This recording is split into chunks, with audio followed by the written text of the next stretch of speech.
স্থায়ী কর্মসংস্থানের দিশায় স্বচ্ছ নিয়োগ নীতির মাধ্যমে রাজ্য সরকার বিভিন্ন পদে নিয়মিত নিয়োগ সম্পন্ন করছে বলে জানান রাজ্যের মুখ্যমন্ত্রী ডক্টর মানিক সাহা। বিশেষ করে স্বাস্থ্য ও শিক্ষা ব্যবস্থাকে আরও সুদৃঢ় করার লক্ষ্যে 222 জনের হাতে চাকরির নিয়োগপত্র তুলে দেন মুখ্যমন্ত্রী। শুক্রবার রাজধানীর মুক্তধারা অডিটোরিয়ামে আয়োজিত এক অনুষ্ঠানের মধ্য দিয়ে এই নিয়োগ প্রাপকদের হাতে নিয়োগপত্র তুলে দেন তিনি। ট্রান্সপারেন্সির মাধ্যমে কিভাবে চাকরি দেওয়া যায় ত্রিপুরা সরকার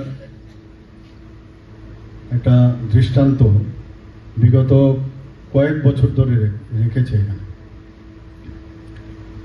আজকে আমার খুব ভালো লাগছিল এখানে যে ত্রিপুরার যে জাতি জনজাতি একটা মিশ্র বন্ধনে বিভিন্ন ধর্মের যারা আছেন সবাই মিলে আমাদের এই ত্রিপুরা, সেই জায়গায় আজকে যে অফার এখানে আমরা বিলি করলাম, যারা অফার নিতে এলো কয়েকজন মাত্র নিতে এলো, সবাই নয়, তার মধ্যে আমরা দেখলাম সব ধরনের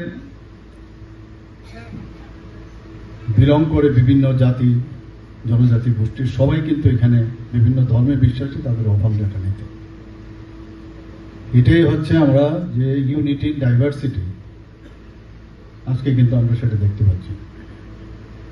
এখানে আজকে মোট 222 যারা নির্বাচিত হয়েছে তাদের নিয়োগপত্র প্রদান করা হয়েছে এবং এত ট্রান্সপারেন্সির মাধ্যমে তাদের যে চাকরির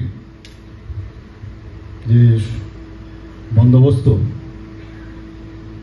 এখানে ত্রিপুরা সরকারের মাধ্যমে আমরা করতে পারছি এবং আগামী দিনও করব।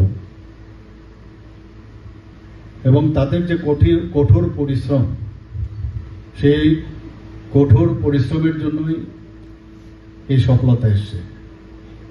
এবং যারা আজকে এখানে 222 ক্যান্ডিডেট যারা অফার নিতে এসছেন তাদেরকে আমি এবং তাদের সকলের পরিবারকে, তাদের পুরো ফ্যামিলিকে আমি আন্তরিক অভিনন্দন ও শুভেচ্ছা জানাচ্ছি।